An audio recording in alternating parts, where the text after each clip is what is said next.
मेरे साथ मौजूद हैं, एक समय पर कांग्रेस की प्रवक्ता रही, कांग्रेस की मीडिया कोऑर्डिनेटर रही, राधिका खेड़ा जी। छत्तीसगढ़ के कांग्रेस दफ्तर में उस 22 मिनट में क्या हुआ जिसने 22 साल की मेहनत को डगमगा दिया? अमीश जी, मैं 17 साल की थी जब मैंने इस पार्टी को ज्वाइन किया और 17 साल से आज 40 साल की उम्र तक मैंने अपनी ज़िंदगी में और कुछ नहीं किया। एक वक्त आया जब मेरे घर में एक बहुत बड़ा हादसा हुआ, मेरी नानी की डेथ हो गई और वो बहुत बड़ी राम भक्त थी। जब राम लल्ला को टेंट में रखा हुआ था वो तब भी दर्शन करके आई थी और ये उनकी आखिरी ख्वाहिश थी कि राम जी के दर्शन करना। उनकी डेथ के बाद मेरी मदर ने कहा कि वो राम जी के दर्शन करना चाहती हैं, तो हम रामलला के दर्शन करके आए। उसके बाद मैं जब वापस आई, मैंने अपने घर के बाहर जय श्री राम का ध्वज भी लगा दिया जो मैं वहीं अयोध्या से लेकर आई थी। उसके बाद से जब मैंने फोटो शेयर करी, हर जगह डाली, तो उसके बाद से एक बहुत गुस्सा सा मेरी पार्टी में आ गया। ये थोड़े दिन पहले भी हुआ था जब राम मंदिर में मूर्ति की स्थापना हो रही थी, तब भी मेरे घर में सुंदरकांड का पाठ था, मैंने बहुत सोशल मीडिया पे डाला, तो तब भी पार्टी से मुझे बहुत बैकलैश मिला था और मुझे बोला गया था कि वो फोटोग्राफ्स को, वो पाठ की सारी वीडियो को उतार दे। लेकिन मैं अडिग रही और मैंने नहीं हटाया।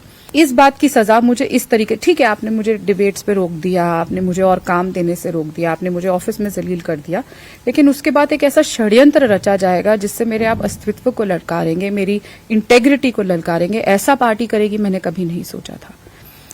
मैं जब उस वाक्य के बारे में सोचती हूँ, मेरे अभी भी रोंगटे खड़े होते हैं और मैं घबरा जाती। मैं छत्तीसगढ़ प्रदेश कांग्रेस के कार्यालय में थी, मैंने कुछ चैनल्स को बाइट दी थी। उसके बाद मैं सुशीलानंद शुक्ला के कमरे में गई और उनसे डिस्कशन करना शुरू किया। पवन खेड़ा जी ने आना था अगले दिन, तो एकदम से वो आदमी टेबल पे बैठा हुआ था, सुशीलानंद शुक्ला जो मीडिया चेयरमैन है वहां का, और वो जोर जोर से चिल्लाने लग गया और उसने कहा कि तुम्हारी हिम्मत कैसे कि तुम ये काम खुद कर रही हो। मैंने कहा मैं तो कुछ कर ही नहीं रही, वो मेरे चेयरमैन हैं, मेरा दायित्व बनता है एज अ कोऑर्डिनेटर कि मैं ये करूं। तो उसने कहा कि मैं इस्तीफा दे दूंगा पार्टी से कल जैसे ही वो आएंगे। तो मैंने तब भी कहा, मैंने कहा आप हमेशा लगातार गाली गलौज करते हैं, आप हमेशा पार्टी को ब्लैकमेल करते हैं कि इस्तीफा दे दूंगा, ऐसे नहीं होना चाहिए, आपको इतनी तकलीफ है मैं इस्तीफा दे देती हूँ। इसे करते करते उसने गंदी गंदी गालियां देनी शुरू करी, ऐसी ऐसी गालियां अमीश जी मैंने कभी किसी को नहीं देते हुए सुना। मतलब मेरे कानों में अभी तक वो गूंजती हैं, मैं अपने जबान पे वो गालियां लेकर नहीं आ सकती। कांग्रेस के दफ्तर में, दफ्तर के अंदर कांग्रेस की राष्ट्रीय पदाधिकारी को कांग्रेस का एक पदाधिकारी गाली दे रहा है और एक बार ही नहीं, मतलब कई बार, और ये पहले भी हो चुका है, उस पर भी आऊंगी मैं, ये तो अभी रिसेंट वाला इंसिडेंट है। और इतनी गालियां दी कि मैं चिल्लाने लग गई, रोने लग गई और मैं वहां पे बोली भी, चिल्लाई भी। बाहर स्टाफ बैठा था, मैंने कहा आप जाके नीचे से जो प्रभारी महामंत्री हैं उनको बुला के लाइए, इतना हंगामा हो रहा है। जब हम चिल्लाता रहा, मैं बोलती रही कि मैं आपकी प्रभारी हूँ। कितने लोग थे उधर? 3 जने थे, वो स्वयं और 2 और प्रवक्ता, और बाहर 2-3 स्टाफ बैठा हुआ था। तो उस आदमी ने ऐसे इशारा किया और वो 2 आदमी जो और थे उन्होंने अंदर से दरवाजा बंद कर लिया। तो टोटल कितने लोग? 3 लोग थे टोटल, और दरवाजा लॉक कर लिया गया और मैं अंदर 3 आदमियों के साथ, और 2 जने, मुझे ये तो नहीं याद कि दरवाजा लॉक किसने किया था उन दोनों में से, और वो दरवाजे के आके खड़े हो गए। मैं अपने जीवन में कभी इतनी जोर से नहीं डरी, क्योंकि मैं लगातार जब चिल्ला रही थी, चीख रही थी वहां पे, तब भी कोई उठ नहीं रहा था, कोई कुछ नहीं कर रहा था। और जब उन्होंने दरवाजा, झगड़ा हो रहा है, आप बातचीत कर रहे हैं, आप कभी नहीं सोचते कि कोई अंदर से दरवाजा बंद कर लेगा।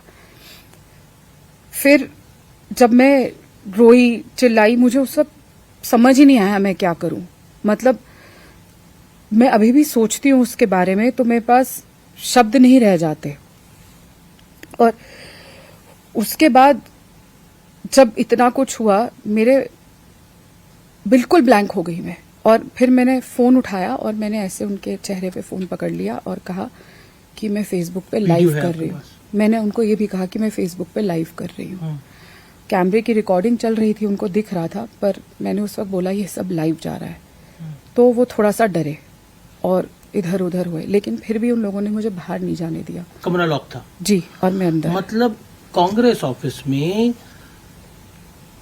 3 लोग, मतलब 3 men were there and you were जी। locked inside. Inside the room, और मेरी गलती सिर्फ इतनी थी कि मैंने ये बोल दिया कि पवन जी 2 चैनल में जाएंगे या अखबार के लिए इंटरव्यू के लिए जाएंगे, पर सारी बातें ये कि और ये को कांग्रेस कह रही है जो कहती है हम नारी के साथ न्याय करेंगे, लड़की हूँ लड़ सकती हूँ, पूरी कहानी को गढ़ा जाता है।